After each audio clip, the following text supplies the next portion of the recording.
Neil, how's the mood in the camp been since Tuesday night? Obviously, it's been better. We came in on the Wednesday after the Tuesday night, and in the afternoon we did an afternoon recovery session, training session, then gave them Thursday off. So we tried to get the balance right of them being able to get the hours sleep in they needed, etc. So yeah, the place that the boys know, they went and showed a lot of character. That makes them feel good about themselves, but it's no good if we don't back it up now. I guess coming back from a place like Carlisle midweek, it's a whole lot easier to do when you have put in a performance like that. And does that then tell as the week goes by? Hopefully, the win makes the week physically and mentally slightly easier. You go into the last game feeling a bit better about yourself rather than feeling tired. I think I'm getting old now, so I think my body feels it. I feel a bit hungover for 2 days from it, but the players certainly, they've trained well this morning, and hopefully we'll continue that into the game. The question I was asking myself after that game, and I imagine you may have as well, although you're longer in the tooth than me in this game, is how can a team play so poorly on a Saturday but then play so well on a Tuesday? Do you have the answer to that? I don't have the exact answer, but I think what happens sometimes is sometimes that you need that. Or you don't need it, but that awful performance gets you, you're refocused for the next game. And sometimes, I made 2 or 3 changes from that game. Obviously, some were enforced. We changed the shape slightly, so there was a few things that we did because we didn't want to go. We needed to be a lot more competitive than we had been on the Saturday. So sometimes it's a reaction to it. The boys know they can't perform like that again, and it just resets the mind to go. And I think it happens up and down the country with teams, even in the Premier League and good teams. They have to respond to a really poor performance. They do happen, and they've happened to the best of the teams. And good teams can do it. We've just got to make sure now we haven't got enough games not to keep the consistency now. And consistency or a lack of consistency can be a hallmark of lower league football. How do you find that with 9 games to go? There's not one simple answer because every team plays different.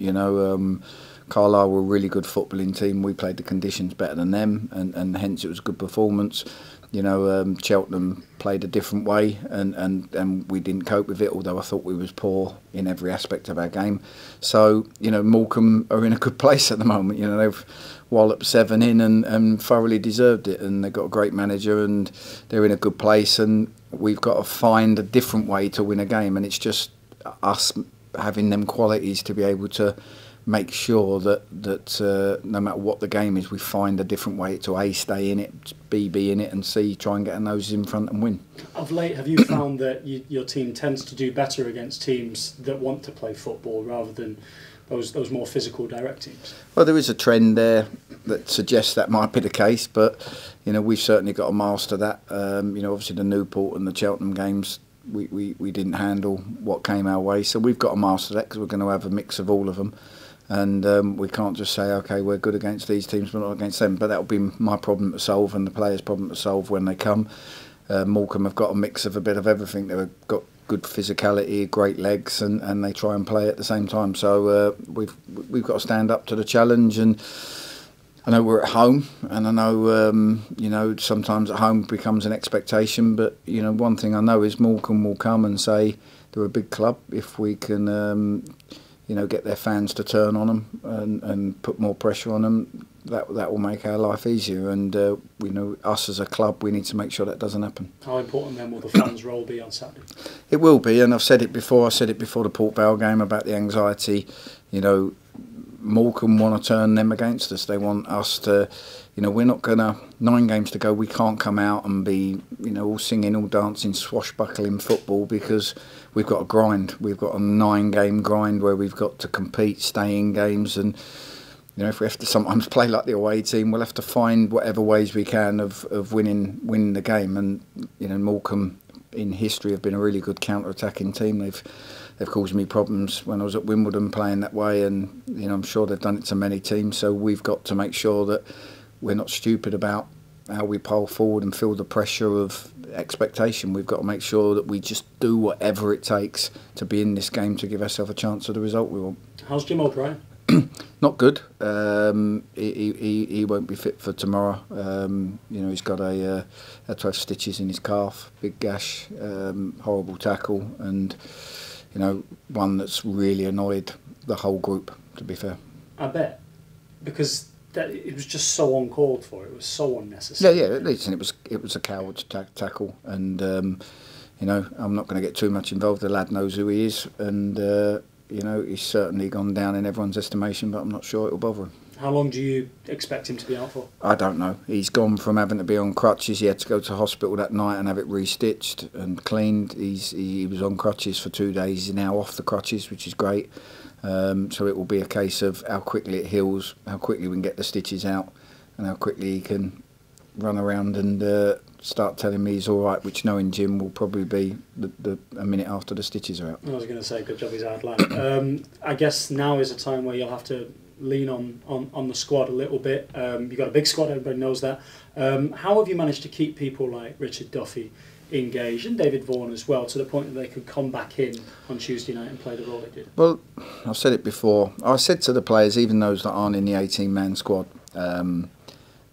I don't treat anyone poorly. They may feel like they're in a bomb squad and they may think, oh, well, we're not training with the first team, or we're this, but they know where they're training every week. The schedule's put up. We try and put on good training sessions for them. We try and make sure that it's planned, and you know, if they need game time in the reserves, they play. So we try and treat them like you'd want to be treated, but unfortunately I can only pick 11 players in an 18-man squad, and even people like Duffs who've been in and around it, and Vaughan, you know, you just got to keep them on their toes. You got to keep them going, and I don't treat them badly, and I wouldn't expect them to say I have.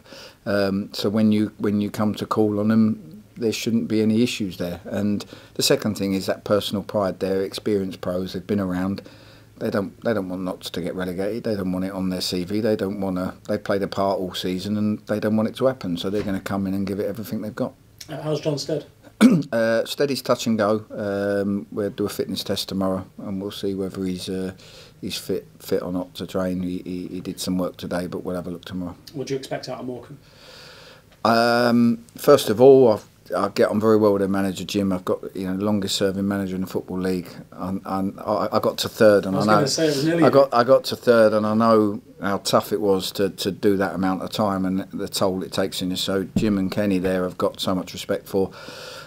When people thought they were going to be ones in the fight, I always believed they wouldn't be, because Jim, every year, he knows what it takes and he finds it. So they're a good team. They've got a lot of energy. They did well in January. You know, he's limited resources, but he's got a team that go out and they give everything for him. And at the moment, they threats from every angle. They're always very, very good at their set pieces. You know, they've got great energy in their team. They've got a bit of size about them as well. So there's lots of things we've got to overcome. We've done our work. We know what we're going to try and do, but on the day, the players have got to stand up for us again. It's going to pin like old man Ellison up against one of your young centre halves who weren't born when he started playing professionally. I mean, how rare is it? How much will you? You may not even start the game, but I'm sure you'll feature at some point if you can. How will you prepare your young players to play against him? You can't. He'll wind them up. He's what he does. He's, to be fair, he's been a pain in my backside for many a year. So the fact that he's still playing is a testament, and Jim manages him well. And you know, if he comes off the bench or if he's starting, he'll be a threat. But they've got many more, so we can't really just focus on the one. They're a good team, and like I say, it's really important for me. I said it before the Port Vale game. You know, we got 9. We say the cliche 9 cup finals, but we've got 9 games where, if we're going to win the games we want to, it may not be pretty at times. We're going to have to grind. We're going to have to battle. Football may not be free flowing, and there may be times when we're not the better team on the pitch, but we've got to try and be in the games to be able to win them. And the boys will give everything, and just, you know, try and keep that anxiety away. Don't turn on us, no matter how the game's going, until 5 o'clock. And if we can do that, then we work together, then we give ourselves a much better chance. The only thing I wanted to ask you about was the Exeter game. Yes. The international call-ups. What's the story there? Because do you have the right to postpone it, but you decide not to? Is that right or not? Yeah, we have the right. Excuse me. We have the right to go to the league possibly and get it called off. there's a number of reasons why that's a negative for us. Number one, if we win on Saturday, we've got momentum. We then go 2 weeks without a game. Not ideal. Number two, if we lose Saturday, we've got 2 weeks without a game. Not ideal. Number three, we've got ourselves off the bottom with a chance to chase teams down. If we then give it 2 weeks without a game, the gap could go from 2 to 4 to 6, and that's not ideal. Number four, Exeter have got to replay the Macclesfield game, which will come ahead of ours, so that will be put back. We then put ourselves in another Tuesday, Saturday position, which is tough. Number five, if Jim's not fit quite yet, or might not be, there might be further down the line we're missing Sam Stubbs and Michael Doyle, so that, you can never tell with any of that. And number six, Nor's not been around the team at the moment. Birdie's sort of been on the bench and on the fringes, and there may be a deal there with England where possibly Ryan can play for both England and us, so, or at least be available for us. So we're working on that. So I think if I put them together, everyone would agree it's probably best thing for us to do is play the game when it's due. That's a long list. It wasn't a hard call then. No. Well, I mean, I've put it out there now, so I think you guys would probably tell me that all of them reasons tell you that it's definitely the right decision to play this game. And if Ryan couldn't play, you obviously... Of course, I've got no... Yeah, you've got Ross, no problem. But I think we'll have the best of all of them worlds, and we're chasing, and you don't want to then put a game in hand in the bank further down the line, but not have the points. We want to chase and catch up as quick as we can. Do you feel, the way you're talking now, you feel very confident then that you can build some momentum and hopefully kick? Well, we have to try. The inconsistencies of League Two football are there for everyone to see, unless you're Lincoln and you're 14 unbeaten. Your Mansfields, everyone has little ups and downs. At the moment, we need to go on a run, but none of us want to, regardless of the result on Saturday, win or lose, then sit around for 2 weeks while we wait to play our next game, and on the Saturday see how the oppositions above us have done, and then realise that we're 6 points behind instead of 2 or 3 or whatever. Thank you. Zoe? Coming away from Carlisle, impressed by the attitude of the team. How do you feel this could carry on for tomorrow? Well, hopefully it will, because you always look for a reaction from the game like Cheltenham. Players were angry with themselves, but they felt my wrath as well. So to go to Carlisle, wet and windy, 50-mile-an-hour gales, sideways rain on a Tuesday night, and do what we did was great. So it shows them we've got character, shows me we've got character. Now we need to go and show that character in a different type of game, and every game's different at this level, and hopefully it will just give us that bit of confidence, give us that little bit of belief. If we'd have lost at Carlisle, this Morecambe game would have been 10 times tougher, but the win now gives us the belief that we can maybe end this long week with a real positive outcome. And with the few changes made on Tuesday, what made you switch it up? A little bit enforced. Some of it was enforced. Some of it was stuff we was looking to do anyway. So we'd done all our work on Monday anyway before we knew that Steady definitely wasn't fit and Craig McKell-Smith was ill. So, but we hadn't picked the team. Everyone knew the way we was going to try and go about the game, and it just made my team selection slightly easier when them two weren't fit, because it became a natural team selection. But it's good because I've been looking at Louis and Kane and thinking for a while, like, their time's going to come soon, and now it's come. I hope they take it and make the others have to work even harder to get back in the team. With bringing Duffy back in as well, what made that decision for you? There's probably a number of reasons, but we conceded 4. Duffy's a great talker with loads of experience. We just felt sometimes with the younger boys, and it could have been anyone really, any one of the younger boys. Sometimes when they have a few games and the result hasn't gone, and maybe they're feeling it a little bit, the pressures of it, you take them out. And probably the reason Ben was the one I dipped out was because Ben's been playing in a bit of pain lately with his back and struggling to train and stuff like that. So, it made a lot more sense to sort of give Ben a breather and bring Duffs back in. And, sometimes they work, sometimes they don't, but Duffs was great on Tuesday. And then just touching on a couple of the goals, obviously, how's Scotfield feeling after that goal?